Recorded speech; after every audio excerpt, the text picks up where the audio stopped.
Hello, this is Liz. I decided I would do another hydrangea tutorial. I'm doing a little bit different colors with this one, and I'm using a little bit of a different technique for the negative spaces in the background. This is out of Johanna Basford's Ivy and the Inky Butterfly book. Here is a shot of the hydrangea that I completed. And I have started work on this one. I've decided to go with colors that were a little bit more blue and not so much purple as the other one.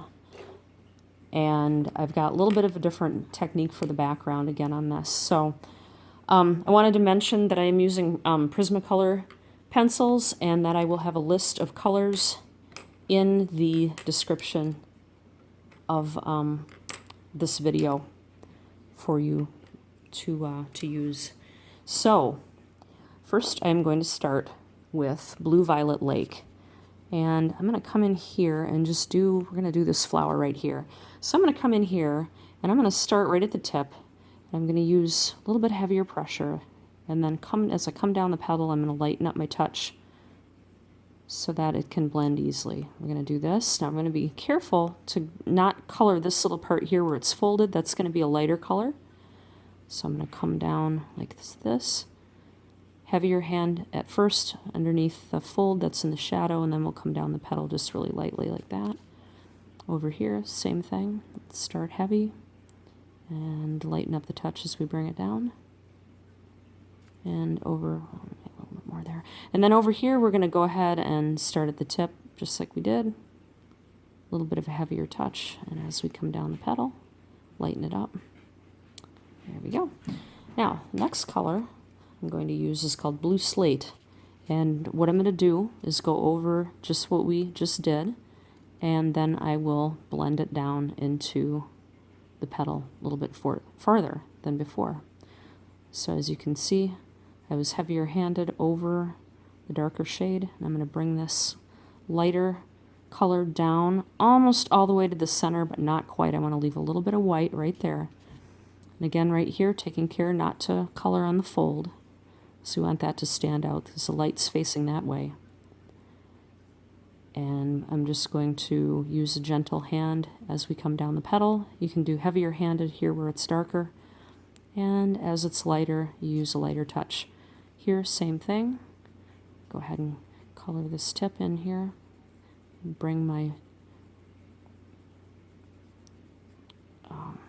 color down the petal, just really lightly so it's easy to blend.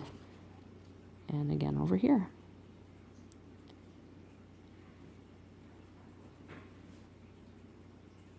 There we go. Okay, good. So now, next color that I will be using is called Deco Pink. And I'm going to come in with the Deco Pink right where I left the white. Using a pretty firm hand, give it a good amount of color there. And then as you want to avoid that a hard edge right here, so I am going a little lighter up into the blue. And if you wanted to, you could cover this whole thing with pink and you would get a little bit of a different color. Right now I'm pretty happy with the way this color is, and I don't really want to turn it purple, so I'm just gonna keep the pink closer to the center of the flower right here. So heavier next to the center, and then as you blend, just do a lighter hand up into the petal. And again here.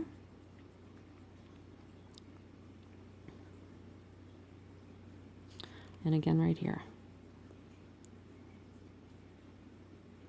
You can take the time to just smooth out any areas that need to be smoothed out. And there you go.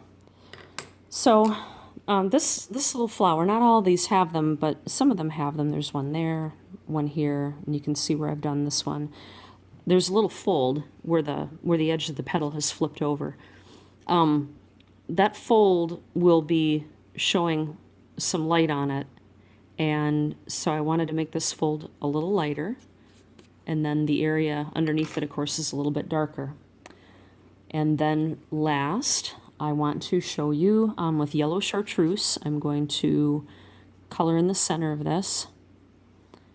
And if you like, you can bring the Chartreuse into your petals just a little bit. You want to do it, this goes a long way, so you want to be kind of careful with that color. Then I will come back in with, let's see, with Blue Violet Lake, and I'm just going to make a little shadow around the middle of this flower just to give it a little bit of depth. Now for the